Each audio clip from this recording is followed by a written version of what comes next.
और अब चलिए बड़ी खबर आपको बता दें, जहां राम मंदिर से चढ़ावा चोरी की घटना के बाद 15 दिन में दूसरी बार अयोध्या पहुंचे मुख्यमंत्री योगी आदित्यनाथ ने विपक्ष को कठघरे में खड़ा किया। राम मंदिर नगरी के मंदिरों से चढ़ावा चोरी की घटना के बाद 15 दिनों में दूसरी बार अयोध्या पहुंचे उत्तर प्रदेश के मुख्यमंत्री योगी आदित्यनाथ ने विपक्ष को कठघरे में खड़ा किया। सीएम योगी आदित्यनाथ ने राष्ट्रीय लोक दल के नेता स्वर्गीय मुन्ना सिंह चौहान की मूर्ति का अनावरण किया। उन्होंने यहां एक जनसभा को भी संबोधित किया। अयोध्या की बीकापुर विधानसभा क्षेत्र के सोहावल में मुख्यमंत्री ने 432 करोड़ रुपए से अधिक लागत की योजनाओं का लोकार्पण व शिलान्यास करने के बाद प्रदेश में भाजपा और अन्य सरकारों के कार्यकाल की तुलना भी की। देखिए यह खास रिपोर्ट। एक लंबे समय तक हमारी अयोध्या उपेक्षित रही।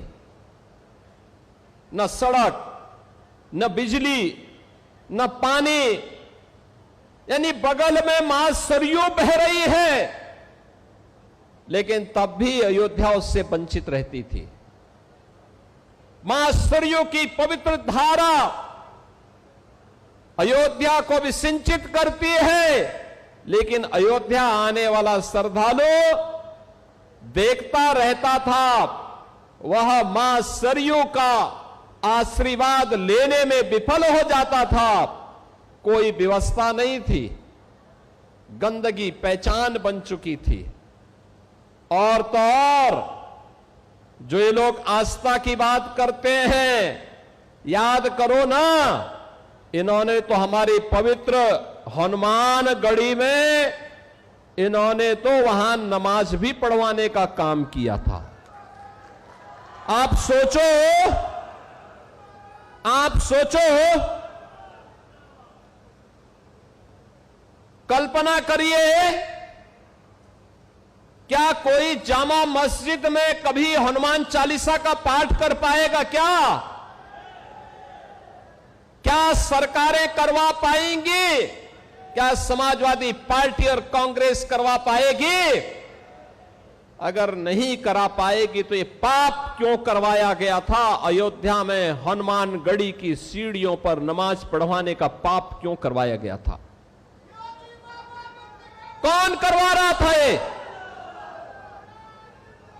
बहनों और भाइयों, आज अयोध्या आप देखते होंगे, हमारी अयोध्या तीनों लोकों से न्यारी है। अब अयोध्या वैभवशाली है। वहां की गलियां अब चमक रही है,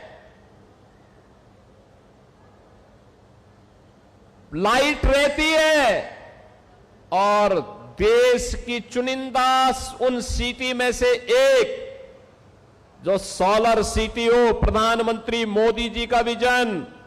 मोदी जी ने कहा कि सूर्य वंश की राजधानी है, तो सूर्य वंश की राजधानी भगवान सूर्य की रोशनी से ही रात्रि में भी जगमगाहट होनी चाहिए, और अयोध्या सोलर सिटी बन गई है। आपका ये उत्साह और विषम परिस्थितियों में जूझने का जज्बा, यही तो अयोध्या की पहचान है।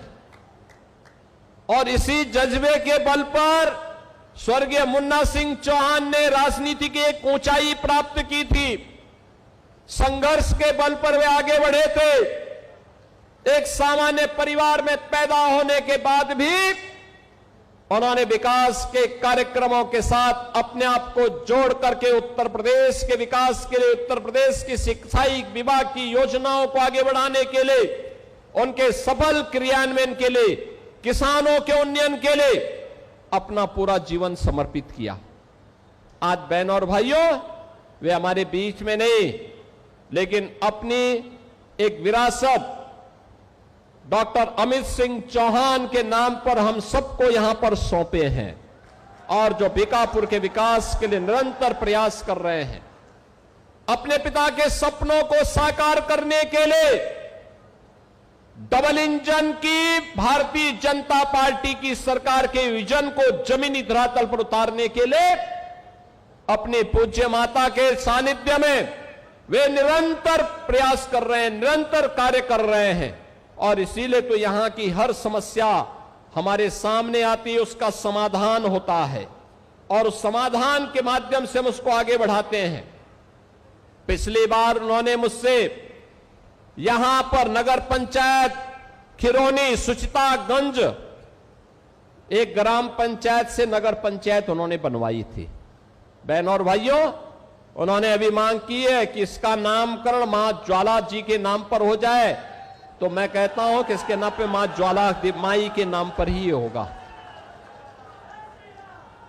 ये मां ज्वाला जी के ही नाम पर अब इस नगर पंचायत जानी जाएगी। ऐसे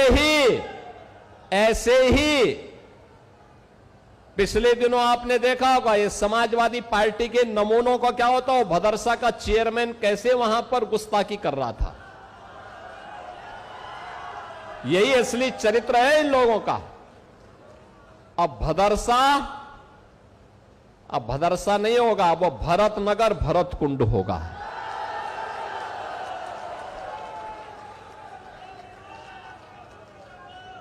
भाई भाई के बीच में किस प्रकार का संबंध होना चाहिए, ये भरत जी ने। बहनों और भाइयों, मनसा साफ हो तो कार्य अपने आप होते हैं, नीति स्पष्ट हो तो नियंता अपने आप सपोर्ट करता है, सहयोग करता है।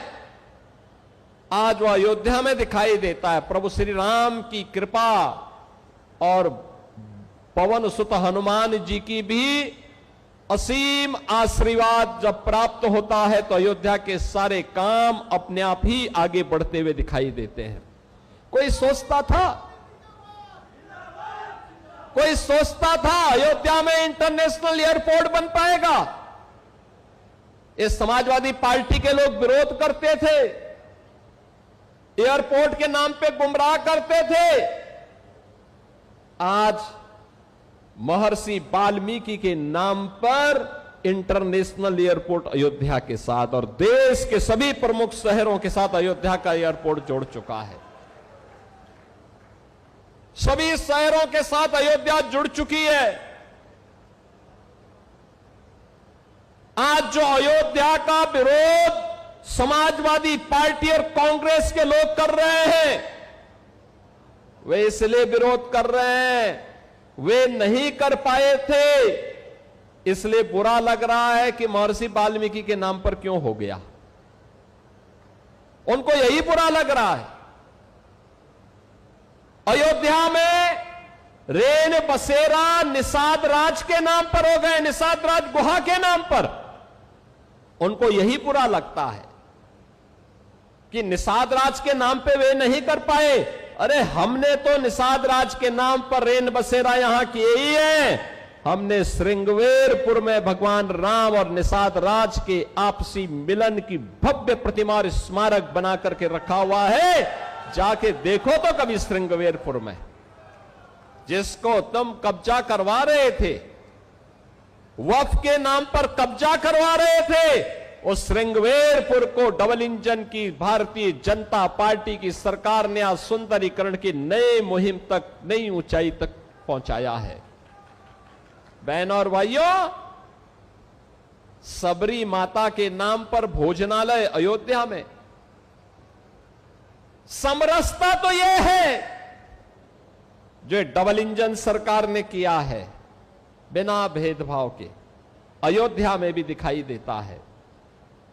राम जी की पेड़ी, वहीं पर सरयू जी का जल सड़ता रहता था, कभी साफ नहीं होता था।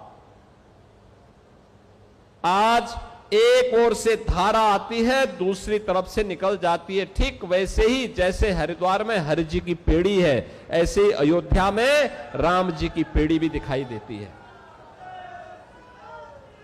ये डबल इंजन सरकार ने किया है। सरयू मैया की आरती रोज होती है, हजारों लोग उसमें भाग लेते हैं। अब यही अंतर है, आज समाजवादी पार्टी और कांग्रेस के लोगों ने मंदिर निर्माण में बाधा खड़ी की, राम के नाम पर प्रश्न खड़ा करने का प्रयास किया। राम भक्तों पर गोलियां चलाए, अयोध्या के नाम पे पहचान का संकट खड़ा किया। ये डबल इंजन